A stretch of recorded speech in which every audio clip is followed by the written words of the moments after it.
Hi friends, आज हम इस वीडियो में एक्सप्लेन करने वाले हैं अटैक मूवी को। ये मूवी अभी 2 दिन पहले ही रिलीज़ हुई है और ये एक साइंस फिक्शन मूवी है। इसलिए अगर आप लोगों को साइंस फिक्शन मूवी पसंद है तो आप इसे एंड तक ज़रूर देखिएगा, ये आपको ज़रूर पसंद आएगी। और अगर आपने हमारा चैनल अभी तक सब्सक्राइब नहीं किया है तो सब्सक्राइब कर लीजिए, क्योंकि हम इसी तरह की नई नई एक्सप्लेनेशन अपने चैनल पर लाते रहते हैं। तो चलिए फ्रेंड्स, वीडियो को स्टार्ट करते हैं। कहानी की शुरुआत में हमें अर्जुन शेरगिल को दिखाते हैं, जो कि एक सोल्जर है और अपनी टीम के साथ एक मिशन पर आया है। उस मिशन को अंजाम देते वक्त उसे एक लड़का मिलता है जिसके हाथ में बॉम्ब होता है। फिर वो उस लड़के के बॉम्ब को डिफ्यूज़ करता है और उसे बाहर भेज देता है कि तुम यहाँ से चले जाओ। और जो इनका टेररिस्ट लीडर होता है उनको पकड़ लेता है और अपने साथ ले लेता है। फिर सीन बदलता है और हम आयशा को देखते हैं, जो कि एक एयर होस्ट्रेस है। अर्जुन भी उसी एयरपोर्ट पर जाता है और वहीं इन दोनों की मुलाकात होती है और यहीं से इन दोनों की लव स्टोरी स्टार्ट होती है। फिर एक गाना होता है और उस गाने में एक दूसरे के और भी ज़्यादा करीब आ जाते हैं।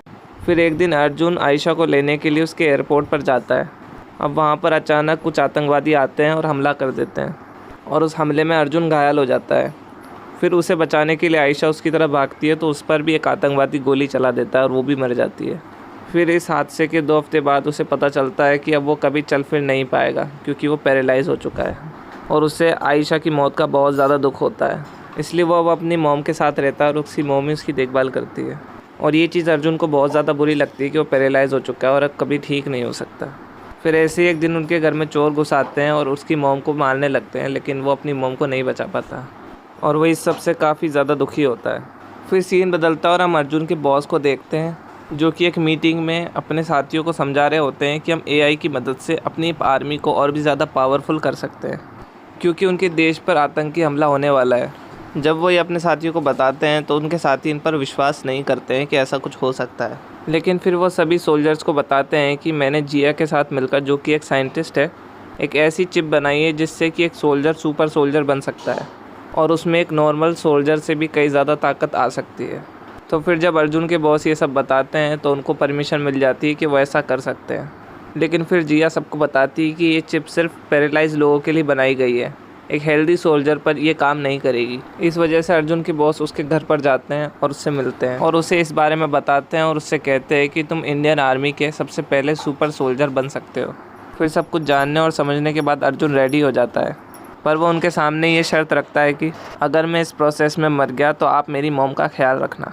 फिर प्रोसेस स्टार्ट होता है और जिया सक्सेसफुली अर्जुन के अंदर वो चिप इम्प्लांट कर देती है।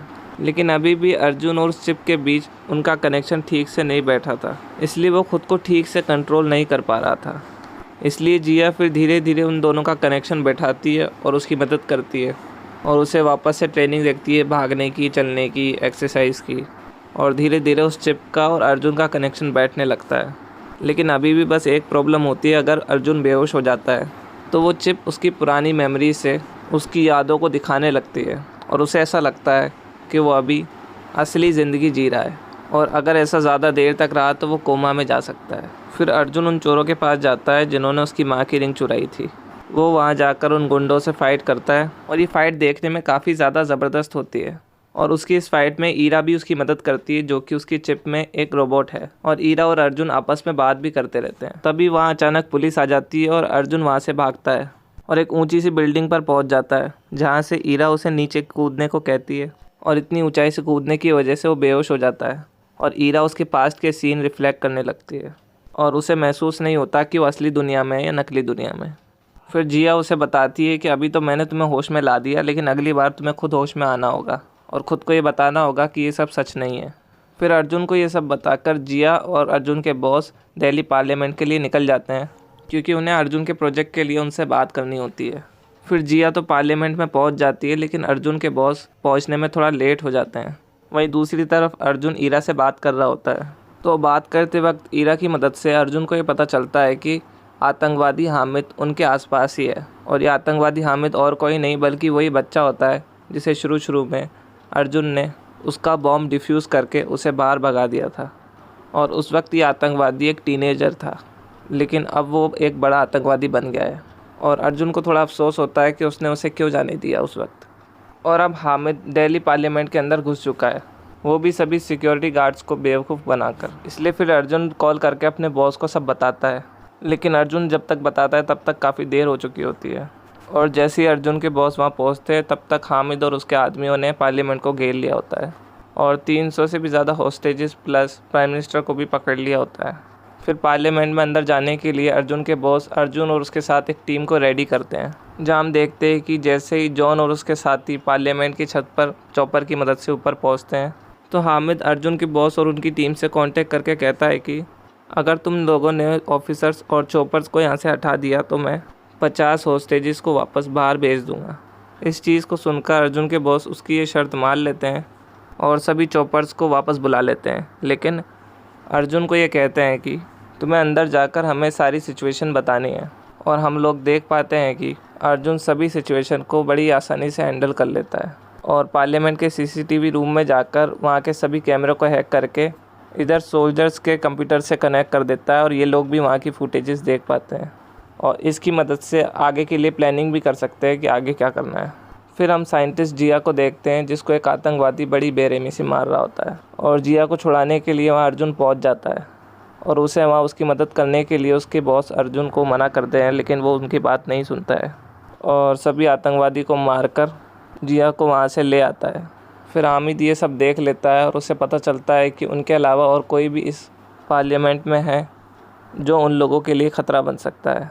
तो ये चीज़ देखकर हामिद काफ़ी ज़्यादा चिढ़ जाता है और फिर से अर्जुन के बॉस से कांटेक्ट करता है और उनसे कहता है कि अपने सोल्जर अर्जुन को यहाँ सरेंडर करने को बोलो, नहीं तो यहाँ मौजूद हॉस्टेजेस को मैं मार दूंगा। और ऐसा कहते हुए वो पार्लियामेंट में से एक शख्स को मार भी देता है और फिर वो उनसे दूसरी शर्त ये रखता है कि उसके डैडी को रिहा कर दिया जाए। इसका मतलब कि अर्जुन ने जिस आतंकवादी को पकड़ा था वो असल में हामिद के डैडी थे। हामिद की ये बात सुनकर मजबूरन होम मिनिस्टर और बाकी ऑफिसर्स इस बात के लिए राज़ी हो जाते हैं, लेकिन मिलिट्री के हेड इस बात से नाखुश थे, इसलिए वो वहाँ से चले जाते हैं और अर्जुन के बॉस अर्जुन को कांटेक्ट करते हैं और कहते हैं कि हामिद के पास जाओ और ये सारा किस्सा भी ख़त्म कर दो। ये चीज़ सुनकर अर्जुन वहाँ जाता है और सरेंडर हो जाता है और वहाँ रखी सभी चीज़ों को एनालाइज करने लगता है जिससे कि वो सबको ख़त्म कर सके। लेकिन तभी एक आतंकवादी उसके पीछे से मारता है और वो धीरे धीरे बेहोश होने लगता है और वापस ईरा उसके पास से उसकी यादों को रिफ्लेक्ट करने लगती है और अर्जुन वहाँ यूं ही बेहोश पड़ा होता है। फिर हामिद अपनी तीसरी प्लानिंग करता है और हम देखते हैं वो मिलिट्री वालों को कॉल करके उनको बोलता है उसे एयरपोर्ट जाने के लिए कुछ सिक्योरिटी गार्ड्स चाहिए और साथ ही वो पार्लियामेंट में एंटर नहीं कर सकता जब तक कि वो प्लेन में बैठकर यहाँ से निकल ना जाए, क्योंकि हामिद ने पार्लियामेंट की सभी दीवारों पर बॉम्ब लगाए हुए हैं। ये सब सुनकर होम मिनिस्टर और बाकी सब उसकी ये शर्त भी मान लेते हैं, लेकिन हम अर्जुन के बॉस की प्लानिंग देखते हैं कि वो लोग हामिद को एयरपोर्ट पर घेर कर मार देंगे और जब हम हामिद ने लगाया उन सबको डिफ्यूज़ कर देंगे। वहीं दूसरी तरफ हम अर्जुन को देखते हैं कि उसे अपने ड्रीम में आयशा दिख रही है जो अर्जुन को बोलती है कि मैं पहले ही जा चुकी हूँ और इसलिए तुम्हें मेरी यादों से बाहर आना होगा। ये चीज़ सुनकर अर्जुन की आंखें खुल जाती हैं और जिया को भी सब मालूम होता है और वो ईरा को वापस से अर्जुन से कनेक्ट कर देती है। फिर जैसे ही अर्जुन उठता है वो धड़ाधड़ सभी आतंकवादियों को मारने लगता है और इस फाइट सीन में काफ़ी ज़बरदस्त फाइट दिखाई जाती है। फिर जब वो सभी आतंकवादियों को मार देता है तो उसकी नज़र बॉम्ब पर पड़ती है, तो ईरा उसे बताती है कि इस बॉम्ब को डिफ्यूज़ नहीं किया जा सकता और अगर ये बॉम्ब फटेगा तो आधी दिल्ली बर्बाद हो जाएगी, क्योंकि उस बॉम्ब में ऐसा केमिकल है जिसकी रेडिएशन काफ़ी दूर तक फैल सकती है। फिर अर्जुन इस बारे में अपने बॉस को बताता है। फिर ये चीज़ सुनकर अर्जुन के बॉस हामिद के लिए जो गाड़ी गई थी उनको रुकवा देते हैं और जब अंदर देखते हैं तो उस गाड़ी में हामिद नहीं होता है। हामिद इन सबको बेवकूफ़ बनाकर किसी और ही लोकेशन से निकल रहा होता है, पर अर्जुन ईरा की मदद से उसे ढूंढ निकालता है और एक बाइक की मदद से उसके पीछे जाने लगता है। और ये बाइक वाला सीन भी काफ़ी ज़बरदस्त होता है। वो इतनी तेज़ बाइक चलाता है कि उसकी बाइक के इंजन में आग लग जाती है। फिर अर्जुन एक एयरपोर्ट पे पहुंचता है जहां हामिद उस बॉम्ब को उड़ाने वाला होता है जो उसने पार्लियामेंट में लगाए थे, पर अर्जुन अपनी बाइक को इस तरह से स्लिप करता है कि प्लेन का एक पहिया टूट जाता है और प्लेन क्रैश हो जाता है और इस वजह से हामिद भी काफ़ी ज़्यादा इंजर्ड हो जाता है और हामिद अर्जुन के पैर में एक चाकू मार देता है। लेकिन फिर भी इसके बावजूद भी अर्जुन बड़ी आसानी से हामिद को मार देता है और उसके सामने चुनौती होती है कि उसे जल्द से जल्द अब बम को डिफ्यूज़ करना होगा। फिर अर्जुन बम को डिफ्यूज़ करने वाला बटन दबाता है, लेकिन उससे कुछ फ़र्क नहीं पड़ता क्योंकि वो रिमोट ख़राब हो चुका था। लेकिन फिर अर्जुन ईरा की मदद से उस रिमोट को खोलता है और उसके अंदर के तारों को काट देता है, जिससे कि बम डिफ्यूज़ हो जाता है और पार्लियामेंट धमाका होने से बच जाती है। फिर ये चीज़ देखकर अर्जुन के बॉस और बाकी सभी लोग खुश होते हैं और वहीं दूसरी तरफ जिया भी बाकी सभी लोगों को पार्लियामेंट से सक्सेसफुली बाहर निकाल लेती है और ये मूवी यहीं पर ख़त्म हो जाती है।